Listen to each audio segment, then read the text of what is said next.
श्री ज्ञानदेव तुकाराम प्रभु रामचंद्र भगवान की जय। रामे सुखी केली त्यागी, रामे सुखी केली भोगी, रामे सुखी केली विरागी, सुख संभोगी श्रीराम। आता आपण या ठिकाणी सर्वच या मंडपामध्ये बसलेलो आहोत. प्रत्येकाचं अंतःकरण, प्रत्येकाची परिस्थिती, प्रत्येकाचं मन बरोबर आहे का? नाही. कुणी त्यागी आहे, मी हे खाणार नाही. कुणी भोगी नाही, मला लागतं या. त्यागी, भोगी, संन्यासी, कर्म करणारे हे सगळेच्या सगळे सुखी करून टाकलेले आहेत. का? कुणाला देखील असणार यावत जन्माच्या ठिकाणी दुःख जिथे लागू नये म्हणून रामचंद्रांनी जिथे असणार सर्व जीव जंतूला जिथे सुखी केलेला आहे.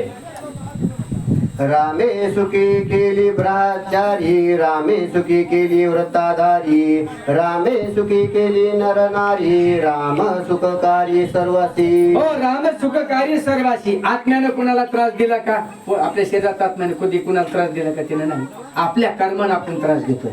भोगी होते, कर्मी होते, योगी होते, संन्यासी होते, जप करणारे होते, वनामध्ये राहणारे होते, ग्रस्त आश्रमी जिथे होते, सर्वांना रामचंद्राने दान धर्म करून, पुण्यात्मक कर्म करून, तीर्थयात्रा करून सर्व जणाला जिथे असणार सुखी केलेले आहेत. पण आपण आपल्या कर्माने मात्र दुःखी आहे.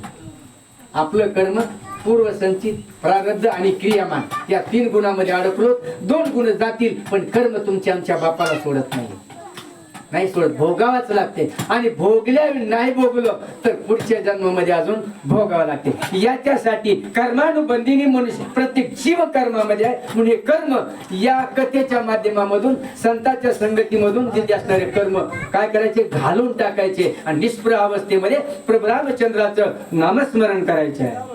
रामे सुखी केली तपी, रामे सुखी केली जपी, रामे सुखी केली निर्वकल्पी, सुख रूपी श्रीराम। बाकीचा विषय जाऊ द्या. आता बाळूमामाने काय केले? स्वतःसाठी केले काही? स्वतःसाठी केलं का? नाही ना. दुसऱ्यासाठीच केलं ना. मग का स्वतःचा देव जिजवला? ज्ञानेश्वर महाराजांनी काय केलं? स्वतःसाठी केलं का? तुकाराम महाराजांनी काय केलं? स्वतःसाठी केलं का? आम्ही कोणासाठी? बरोबर आहे ना. त्यांनी जनहितासाठी केलं पण आम्ही आमच्या कार्यासाठी करतो. तुम्ही कशासाठी आलात?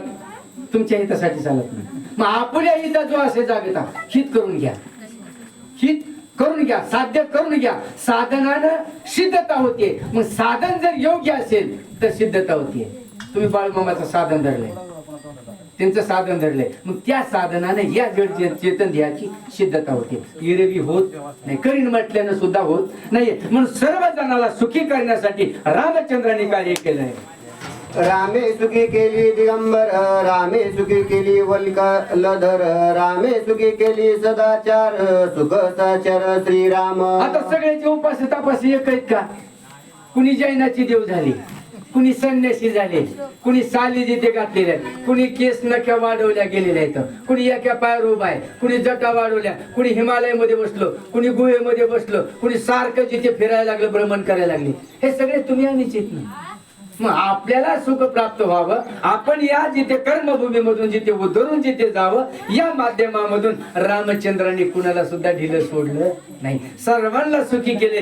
पण आपल्यामध्ये असमाधान असल्यामुळे आपण सुखी नाही. कारण दुःखच आहे. आज गेलं की उद्या कसा निघेल, उद्याचा गेलं की परवा कसा निघेल. ते दुःख घालवा ना. नामचिंतन करा. नामचिंतन केलं की दुःख गेल्याशिवाय राहत नाहीये.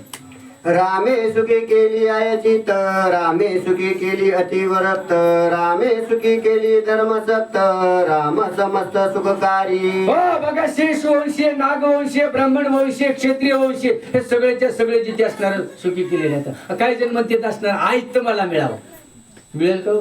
पण ती आयती बी सुखी करून टाकली. कर्म करणारे होते त्यांना रामचंद्राने सुख प्राप्त करून दिलं. जे नामधारक होते त्यांना सुख. प्रत्येकाचं मानस वेगळं आहे, कर्म वेगळं आहे, आचरण वेगळं आहे, अंतःकरणातला भाव वेगळा आहे. जसा ज्याचा भाव असेल त्या भावानुसार रामचंद्राने जिथे असणारा प्रत्येक जणाला सुखी केलेला आहे. रामे सुखी केली कंचिन, रामे सुखी केली अतिदीन, रामे सुखी केली अज्ञान, राम सकळ सुजन सुखकारी। हो, राम सुजन सुखकारी. कारण सर्वाला सुख जिथे असणारा, गरीब होते, आकिंचन होते, भिकारी होते, दारिद्र्य होते, वैभवशाली होते. आता माणसाचं बघा मन, सर्व जगातली संपत्ती जरी मिळाली तरी आपल्याला वाटते अजून परराष्ट्रातली मिळाली असती तर बरं झालं असतं. प्रत्येकाची भावना आहे बरं का. कुणाला आहे त्याच्यामध्ये समाधान वाटत नाहीये. पण भाविक माय बाप आहे ना तुम्हाला ईश्वराने दिलेलं तुमच्या प्रारब्धाच्या व्यतिरिक्त सुईच्या टोकावर बसेल इतका सुद्धा तुम्ही कमीत नाही. पण अरे काय गरीब होते, दीन होते, दुबळे होते, भिकारी होते, प्रत्येक जणाला रामचंद्रांनी सुख प्राप्त करून दिलेले आहे. याच्यामुळं सर्वच्या सर्व राम अवतारामध्ये सर्व सुखी जिते होते. दया होता, धर्म होता, आचरण होता, भाव होती, भक्ती होत, ज्ञान होतं. रामे सुखी केली कापडी, रामे सुखी केली वापडी, रामे सुखी केली साबडी, सुखाची कुळवाडी श्रीराम. म्हणजे व्यापारी वर्ग होता तोही सुखी केलेला आहे. गरीब दीन दुबळे बापडे होते, अज्ञानी जीव काही होते त्यांनाही सुखी केलेलं आहे. जे दारिद्र्याने पीडित होते त्यांनाही सुख केलेलं आहे. सज्जन होते त्यांनाच जिथे सुखाची प्राप्ती करून दिलेली आहे. जिथे सावकार वर्ग होता त्यांनाही जिथे सुखी प्राप्त करून दिलेलं आहे. एवढं रामचंद्राचं वैभव अगम्य आहे. तपसे ताई चला लवकर. पुंडलिका वरदे हरी विठ्ठल श्री ज्ञानदेव तुकाराम रामचंद्र भगवान की जय. भवन सूत हनुमान महाराज महाराज की जय.